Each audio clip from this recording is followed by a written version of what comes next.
Homewood is a National Historic Landmark, and it's a museum now on the Johns Hopkins campus since 1987. And now the history of the 3 young families who lived in the home is coming to life through free guided tours in the month of February.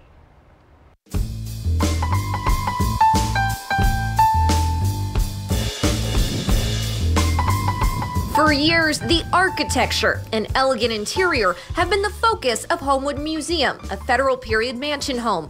But their traditionally guided tour has now shifted to center on the people that once lived here, the Carroll family and the 2 enslaved families that served them, the Ross and Connor families. There are stories that we tell on the tour that talk about enslavement, but they also talk about other social issues that are really important to us today.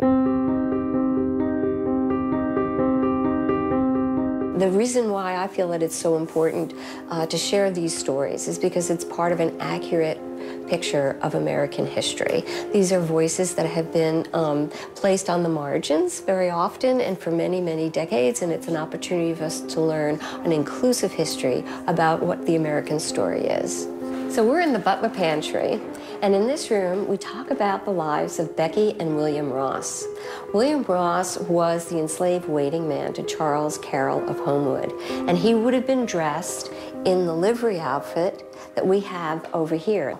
Homewood was a farm basically growing food for the families living here. It wasn't growing things to sell. Homewood was a summer retreat. It was a country home for the Carroll family.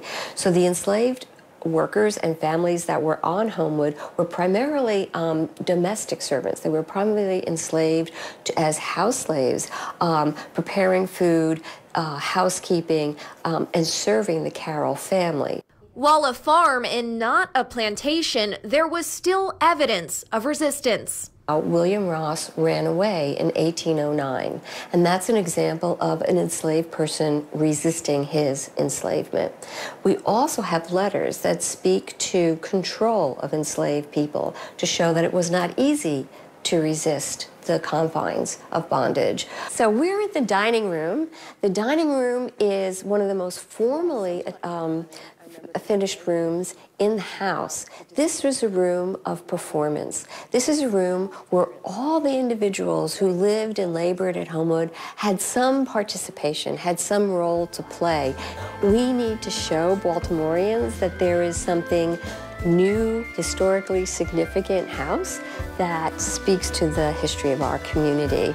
And before 2017, the story of the enslaved families was not really brought to focal point.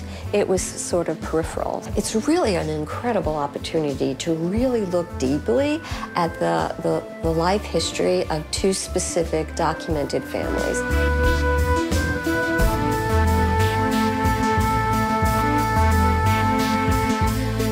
And during the month of February, free museum tours will be available 6 days a week from noon until 4 p.m.